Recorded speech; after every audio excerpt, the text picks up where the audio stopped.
Je vais vous faire un premier panorama large de l'activité 2017.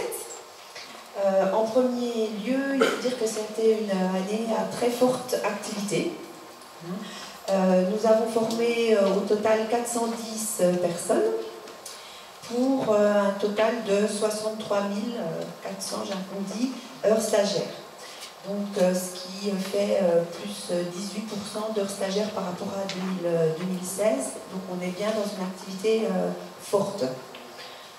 L'équipe dirait que ça s'est senti sur l'année précédente. Sur l'activité formation diplômante, donc on a une activité structurée, formation diplômante, formation continue.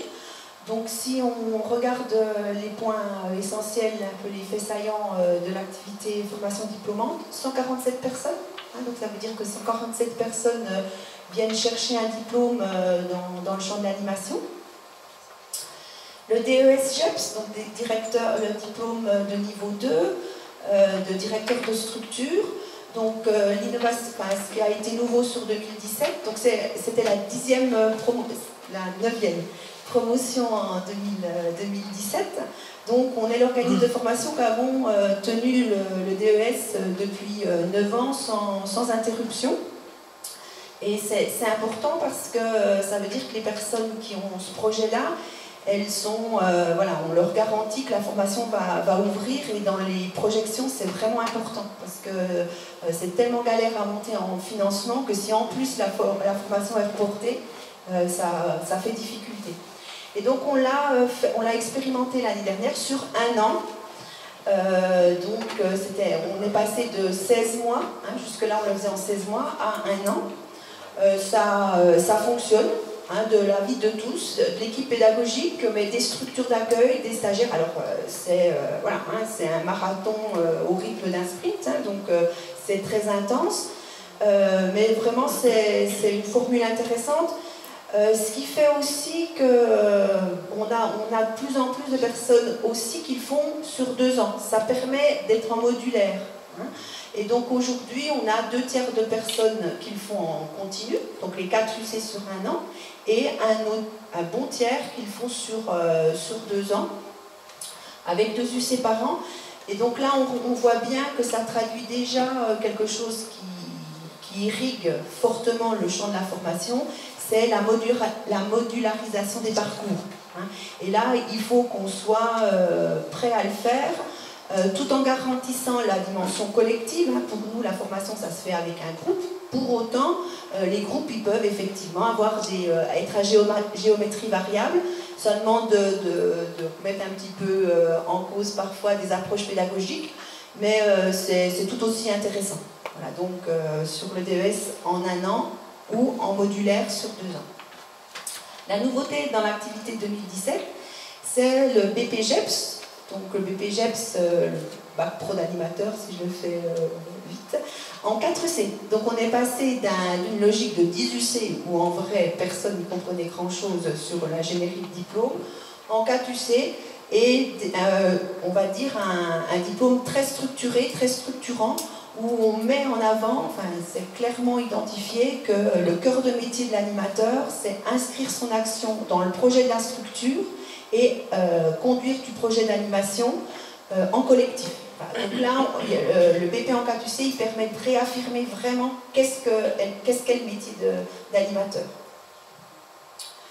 Alors, une action qui a disparu sur 2017, et vraiment on en a payé les conséquences sur le recrutement du BAPAT niveau 5, c'est la préqualification. C'est vraiment un maillon de la chaîne qui manque. Voilà, et on a sur le recrutement BAPAT, du coup, eu beaucoup de personnes qui n'avaient pas travaillé le projet, qui n'avaient pas testé, qui avaient l'idée d'être animateur, mais ils ne savaient absolument pas les réalités du métier, parce qu'il n'y avait pas eu ce travail et d'élaboration de projet, et aussi de mise à l'épreuve dans le cadre d'une préqualification. Vraiment, là, on pense qu'on a perdu dans l'accompagnement de parcours qualifiant, et en plus, pour les personnes les moins qualifiées, le BAPAT c'est du niveau 5, vraiment pour ces personnes ont besoin de s'inscrire dans le temps et d'avoir un accompagnement dans le temps. Ce qui fait le développement de l'activité en 2017, c'est le développement clairement de la formation continue. Hein, on a fait 75 journées, ce qui fait 30 journées de plus. On a quasiment doublé l'activité. Et là, avec une approche très singulière à notre avis, c'est qu'on sent bien que les demandes de formation continue, quand on nous contacte, la demande elle est soit très floue, soit hyper stéréotypée, hein, en disant ben, en fait ils demandent un titre de stage. Hein. Nous on dit jamais oui comme ça, donc on va travailler l'analyse de la demande avec les structures, ça demande un gros boulot. Hein. Et puis on va co-construire l'action avec plutôt une approche démarche, une approche contenu.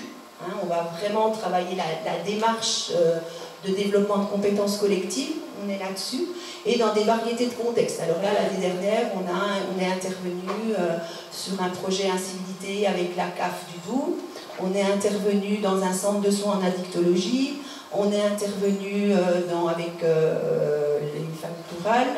Voilà. Donc on a vraiment une variété de champs d'intervention, parce qu'en fait, c'est pas le champ c'est pas le secteur qui compte. C'est vraiment à partir du moment où il y a une question de projet et de collectif. Et aujourd'hui, c'est ce qui fait un peu notre marque de fabrique sur la formation continue. Alors tout ça, ça nous a quand même obligé un peu à revoir notre organisation. On était sur une organisation jusque-là très segmentée. On avait d'un côté la formation diplômante et de l'autre côté la formation continue, et on avait des ressources humaines spécifiques formation diplômante et des ressources humaines spécifiques formation continue. Hein. Aujourd'hui, on s'est dit que c'était bien plus intéressant et que les expériences de formation continue allaient irriguer la formation diplômante, et donc on a mis en place, et donc l'équipe a été partante là-dessus, ce qu'on appelle une organisation matricielle, qui permet à chaque personne d'être à la fois sur la coordination d'action diplômante et aussi sur une thématique, un axe thématique du projet associatif. Voilà. Donc aujourd'hui, les formateurs, les coordinateurs et coordinatrices, elles ont un double rôle, hein, sur du pilotage d'action, de formation diplômante, et faire vivre une thématique qui va irriguer toutes les actions.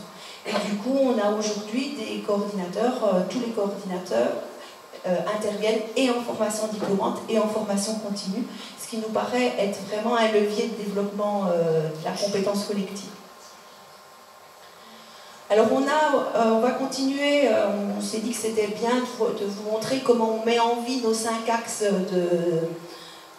du projet associatif, et donc chaque axe va être commenté, illustré par une personne de l'Assemblée.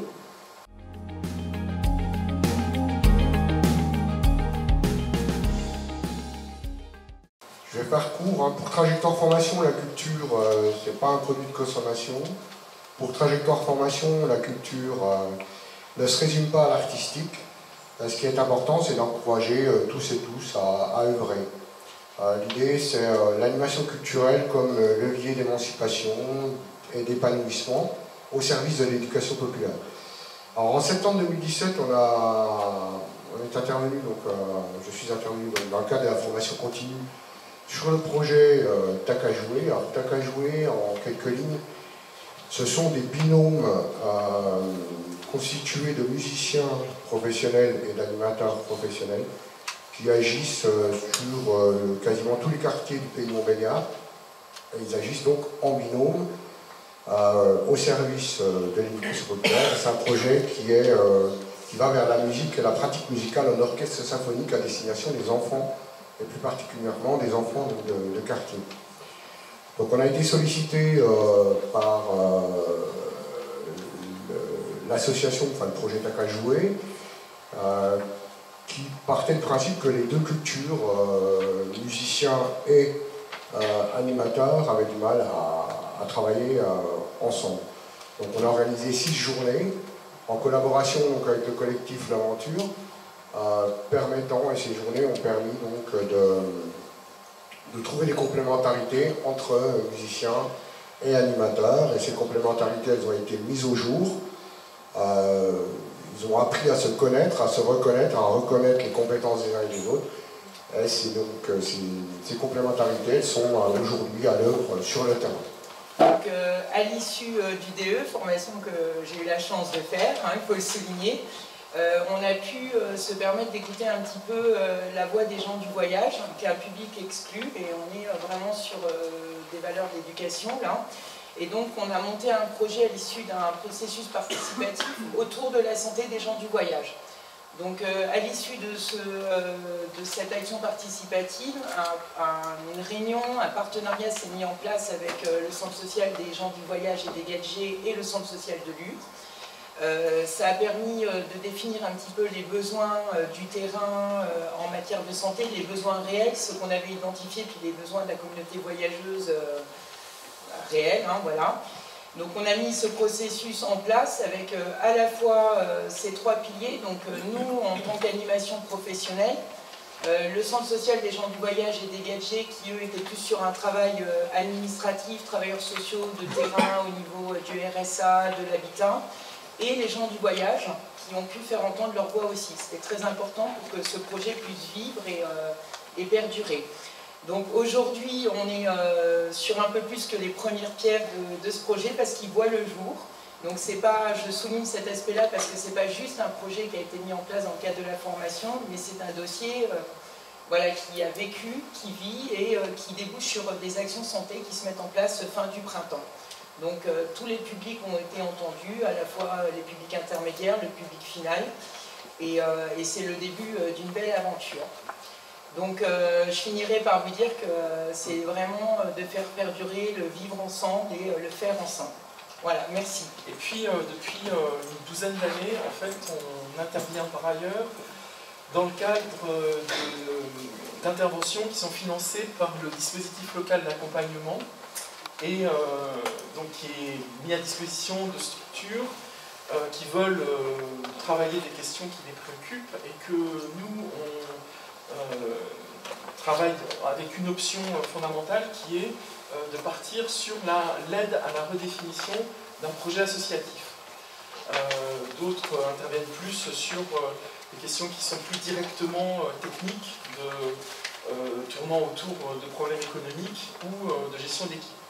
Donc on travaille nous aussi après sur ces questions d'intervention économique et de fonctionnement d'équipe, mais en partant toujours de la définition du projet. Donc c'est par exemple ce qui a été fait avec les familles rurales du Pays de Romans, donc une structure associative qui, donc c'était il y a 3 ans, qui à l'époque était en assez grosse difficulté, menacée en fait de se retrouver exclue du périscolaire par une mécanique en fait d'appel d'offres qui voilà, avait été, je pense, assez clairement mis en place pour les sortir du jeu.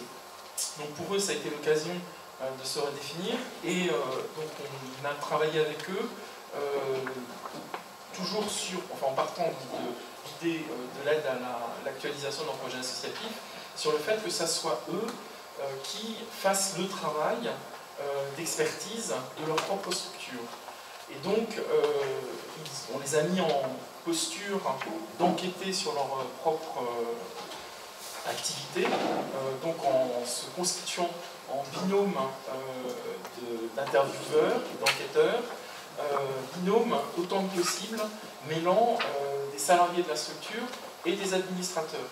Et donc avec l'idée qu'ils s'emparent, eux, de l'avenir de leur structure et la mise en commun ensuite de tous les travaux d'investigation qu'ils ont conduits, étant accompagnés de façon à ce qu'ils produisent eux-mêmes les analyses de leur situation et qu'ils en dégagent les axes de restructuration de leur projet, qu'ils redéfinissent leur finalité, qu'ils redéfinissent ce qu'ils voulaient faire. Dans le processus, ils associent aussi des nouveaux bénévoles qui jusqu'à présent ne sont pas dans les instances de décision de la structure, donc avec l'idée que ça puisse régénérer aussi cette structure. Alors donc c'est ce qui a été conduit, pour le faire aussi très brièvement, qui a permis donc construire une proposition en réponse à l'appel d'offres et de remettre la structure en fait en selle sur le pays dormant. La difficulté, ça a été l'association des administrateurs en place, avec quelque chose où on avait une équipe de techniciens assez performante et très investie, donc ce qui est très bien, mais le revers de la médaille, c'est qu'une équipe d'animateurs très investis s'attend à mettre les administrateurs de côté, et donc les administrateurs faisant confiance aux animateurs en question. Donc là, il a fallu essayer de retravailler là-dessus, ce qui a été un peu compliqué et qu'on n'a pas pu mener jusqu'où on aurait souhaité. Donc ce type de méthode, on continue à le développer et donc à essayer de le partager au sein de l'équipe de Trajectoire Formation, et on espère bien pouvoir le remettre en œuvre dans maintenant l'accompagnement de structures nouvelles sur le territoire. Okay. La demande est assez simple, c'est une MJC qui est installée au sein d'un quartier populaire et qui a décidé que le hall d'accueil resterait un hall d'accueil, c'est-à-dire ouvert, sans cadre et sans réglementation particulière. Il se trouve qu'un certain nombre de jeunes, entre le collège et chez eux, avaient décidé de squatter ce hall. Donc la situation de départ, c'est celle-là. Et interpellation de la directrice, qui est face à une équipe assez ébranlée, qui ne sait pas comment accueillir, gérer, faire avec ces jeunes dans ce hall. Donc c'est l'objet d'une intervention assez courte, 3 journées de septembre à juin, dans une structure qui est donc très loin, sur un territoire qu'on ne connaissait pas. Quelques particularités qu'on peut noter de cette intervention. D'abord, c'est qu'il fallait qu'on ait des journées assez productives, assez dynamiques, tout en sachant pas avec quel type d'équipe on allait rencontrer. Donc ça, c'est aussi, c'était un des défis d'avoir préparé à distance, de faire confiance à la directrice, mais de pouvoir proposer des journées un peu décalées qui, à un moment, amènent quelque chose de nouveau à une équipe qui avait l'impression d'être dans une situation complètement bloquée. Deuxième défi pour nous, c'était aussi de faire en sorte qu'entre 2 journées, il se passe des choses, puisque l'idée c'était entre septembre et juin de passer d'une situation qui était un peu subie à une situation dans laquelle l'équipe se réinvestisse et trouve des éléments positifs à l'occupation des locaux par les jeunes. Et donc ça voulait dire aussi pour notre part un travail de capitalisation extrêmement fort, c'est-à-dire assez vite dans la foulée des journées de pouvoir renvoyer un document de travail avec les pistes qu'on avait élaborées ensemble avec l'équipe, de manière à ce que dans l'espace de 3-4 mois, ils soient en capacité de mettre des choses en place, de manière à ce que pour le rendez-vous suivant, on ait des choses nouvelles à se dire. Et puis le dernier point qui était aussi révélateur au-delà de cette interpellation, c'était la question de la jeunesse. Dans le champ de l'animation, on se revendique souvent des professionnels d'intervention en direction de la jeunesse.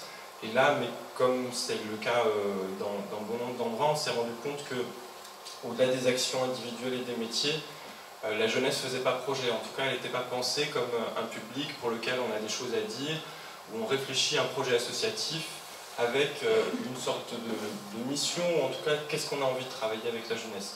Donc là, on l'a fait de manière légère et en commando d'intervention rapide, puisqu'on n'est intervenu que 3 jours.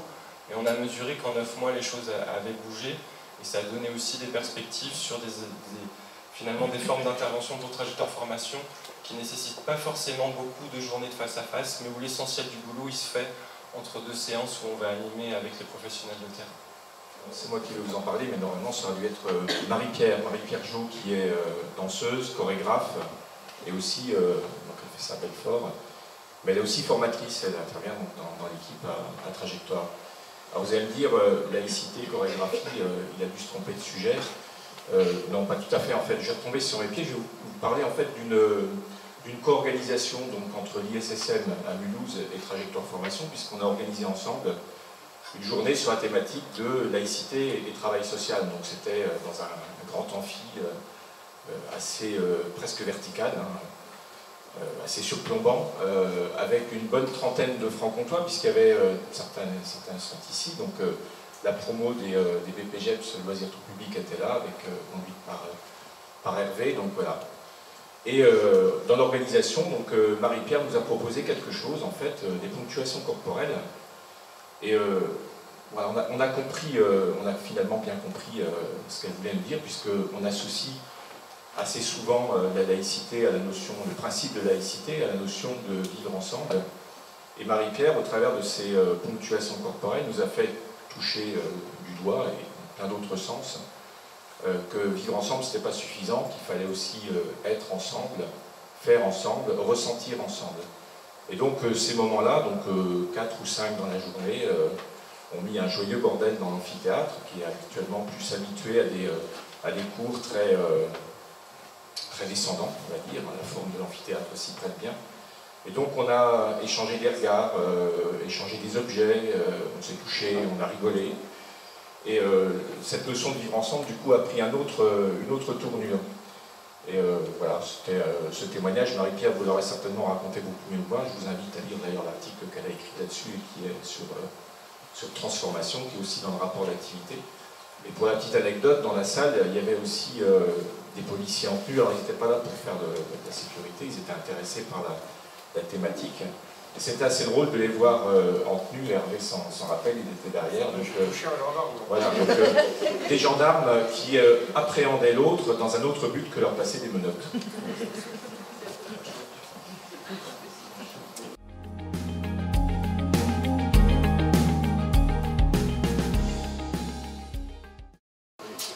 Le vieux monde se dérobe. C'est ça, le vieux monde se dérobe. Ah oui. Le vieux monde se dérobe sous nos pieds, emportant avec lui nos repères et nos habitudes. La tentation est grande de se barricader dans le « c'était mieux avant », renvoyant dos à dos passé et présent, bloquant ainsi toute perspective d'avenir. Trajectoire Formation fait le constat et le pari d'une transformation possible, indissociable d'une préoccupation constante de transmission qui semble singulièrement faire défaut dans le contexte actuel. Itinéraire de transformation, c'est le nom du journal numérique de Trajectoire Formation, qui donne à voir et à comprendre les expériences, les parcours, les rencontres témoignant des possibles du nouveau monde en construction. Les rédacteurs de transformation sont aussi bien des formateurs que des stagiaires ou des acteurs complices. Articles accessibles gratuitement par tous en un clic. C'est magique. Enfin, pas si simple que cela ne paraît. Les expériences relatées sont l'aboutissement de travail important qu'il s'agit en plus de formaliser et de traduire par écrit. C'est alors que l'effort de transmission est indispensable. Prendre part à la transformation du monde exige l'élaboration collective d'une pensée critique adossée à une ouverture culturelle. Ainsi, l'axe animation culturelle et pensée critique est à présent inscrit comme 5e axe thématique de notre projet associatif Trajectoire Formation 2.0, avec comme traduction concrète, dès septembre 2018, l'ouverture d'un BPGEPS animation culturelle, qui est une offre de formation unique dans la grande région Bourgogne-Franche-Comté. Peut-être avons-nous, ces dernières années, négligé de faire vivre et de transmettre la dimension culturelle indispensable aux actions d'éducation populaire. Pour l'animateur, il ne s'agit plus de répondre aux demandes des publics qui venaient spontanément dans les structures. Il lui faut aller à la rencontre, aller vers et donner envie, mobiliser, relier, impliquer. Tels sont les enjeux clés du métier de l'animateur aujourd'hui. Ainsi, les collectifs d'animation doivent savoir travailler avec le territoire et être bien équipés en technique d'animation et en créativité. En fort développement, la nature des demandes de formation continue adressées à Trajectoire Formation nous semble significative des enjeux de transformation et de transmission. Les sollicitations émanent de contextes aussi variés que des communes, la direction départementale de la cohésion sociale et de la protection des populations, des associations locales, des centres de soins et de prévention de l'addictologie, des maisons des jeunes et de la culture, des centres sociaux, des fédérations. Peu importe le champ d'intervention. Trajectoire Formation est interpellée dès lors que la double question du projet et du collectif devient centrale. Les relations avec les commanditaires se tissent alors à la frontière du conseil et de la formation. Ainsi, la démarche de projet donne, mais aussi prend de la valeur en obligeant à la prise de risque et à la créativité collective. À l'opposé d'une posture d'expertise, l'engagement dans les histoires des territoires et des acteurs légitime notre positionnement de facilitateur, mais aussi de partie prenante des démarches de co-construction. Les recompositions territoriales font partie des transformations structurelles récentes, obligeant à nouer des liens nouveaux dans un contexte instable. Pour autant, nous constatons que les relations au niveau de la grande région, notamment avec la NER-JSCS, le Conseil régional à Uniformation, sont constructives et témoignent d'une reconnaissance du travail réalisé et d'un renforcement de notre positionnement. Dans ce contexte de grande région, il nous faut rester vigilants au regard d'une dimension concurrentielle nouvelle dans le positionnement d'acteurs de la formation.